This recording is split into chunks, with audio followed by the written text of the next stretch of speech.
You may know this feeling. You wake up to multiple unread notifications on your mobile phone. Your calendar is already packed with meetings, sometimes double or triple booked. You feel engaged, you feel busy. In fact, you feel productive. But at the end of it all, something still feels missing. You try to figure out what it is, but before you do, the next day starts all over again. That was how I felt 2 years ago. I felt stressed. I felt anxious. I felt a bit trapped. The world around me was moving very quickly, and I didn't know what to do. I started wondering to myself, how do I keep up with all this? How do we find fulfillment in a world that's literally changing as fast as we can think? Or maybe even faster. I started looking for answers. I spoke to many people. I spoke to my friends. I spoke to my families.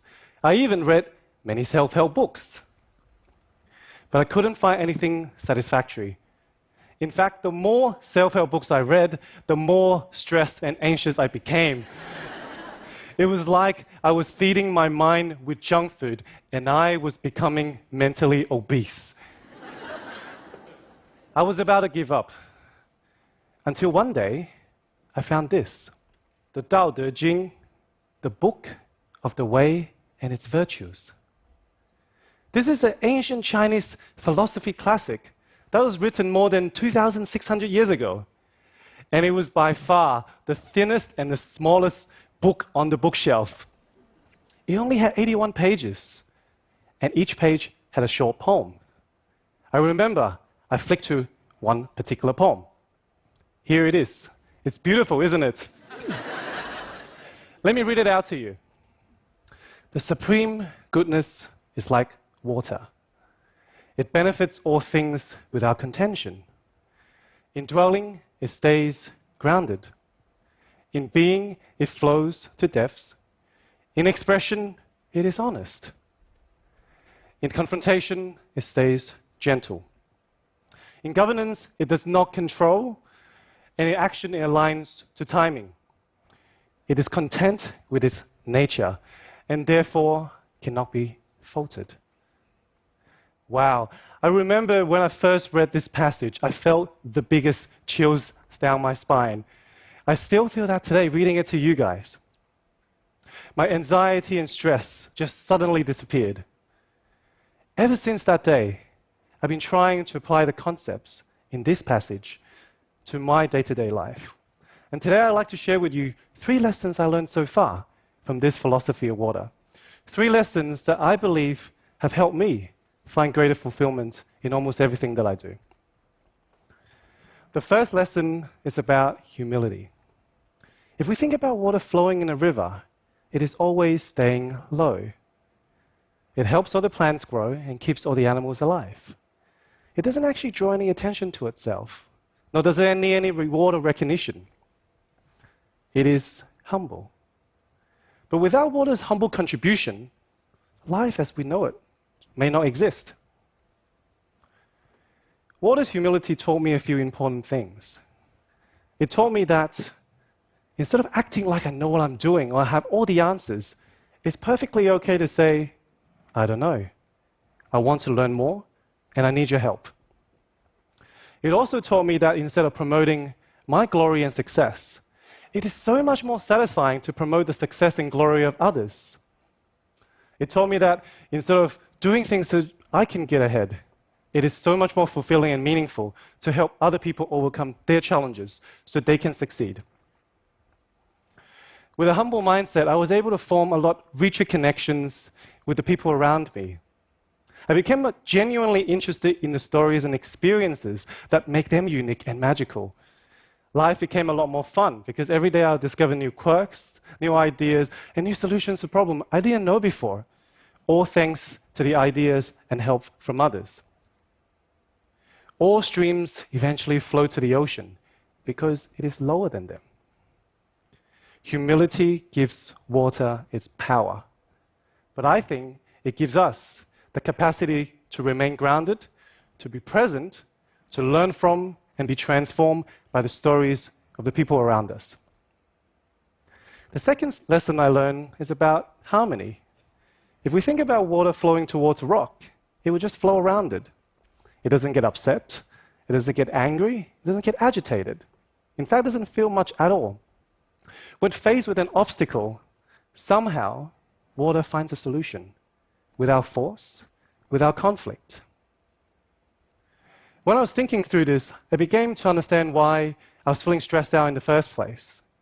Instead of working in harmony with my environment, I was working against it.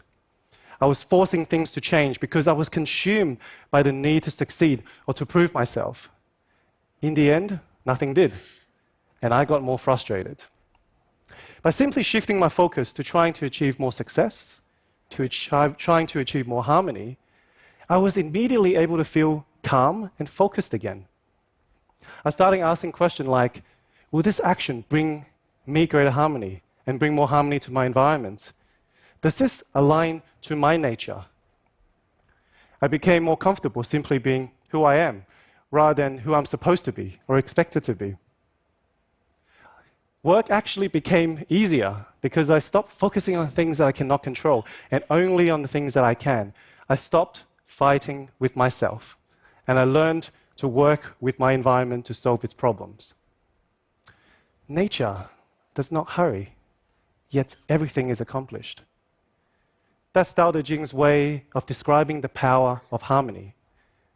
Just as water is able to find a solution without force or conflict, I believe we can find a greater sense of fulfillment in our endeavors by shifting focus from achieving more success to achieving more harmony.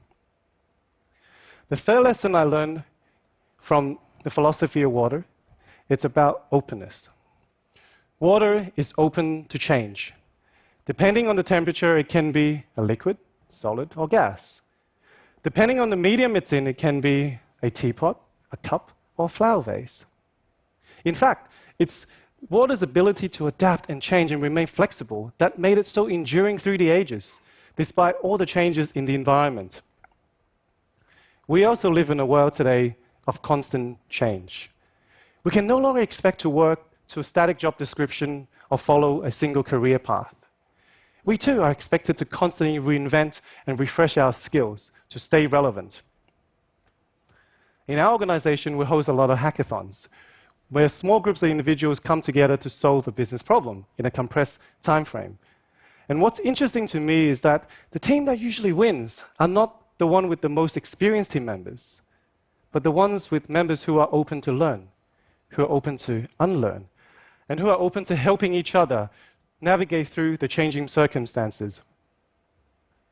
Life is like a hackathon in some way.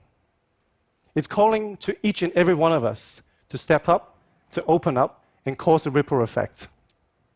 Now we can stay behind closed doors and continue to be paralyzed by our self-limiting belief, such as, I'll never be able to talk about Chinese philosophy in front of a huge audience. Or we can just open up and enjoy the ride. It can only be an amazing experience. So humility, harmony, and openness. Those are the three lessons I learned from the philosophy of water so far. They nicely abbreviate to HHO, or H2O. And they have become my guiding principles in life. So nowadays, whenever I feel stressed, unfulfilled, anxious, or just not sure what to do, I simply ask the question, what would water do? This simple and powerful question, inspired by a book written long before the days of Bitcoin, fintechs, and digital technology, has changed my life for the better. Try it and let me know how it works for you. I would love to hear from you. Thank you.